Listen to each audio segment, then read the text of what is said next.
हां, तुमचं नाव सांगा. जयश्री चंद्रशेखर डोकरे, राहणार कोल्हापूर. बर. तुम्हाला काय त्रास होता?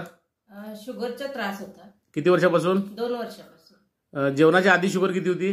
जेवणाच्या आधी 200 होती. हां, जेवणानंतर 350 होती. 350 होती. हां. मग तुम्ही औषधं कुठे घेत होता? कोल्हापुरात घोलपे डॉक्टरांच्याकडे. बर, मग औषधं घेऊन काय कमी आलं नाही? कमी आलं नाही. काय त्रास होता? पायात हातात गोळे आणि शुगर. बर, म्हणजे असं थकवा जाणवायचा?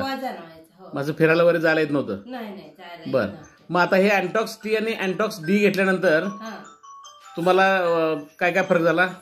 फिरणं, थकवा जाणवणं, फ्रेश होते, काम करताना काय कंटाळा येत नाही, उत्साह येतोय? उत्साह येतोय. बर, आता मग औषध चालू करून किती महिने झाले?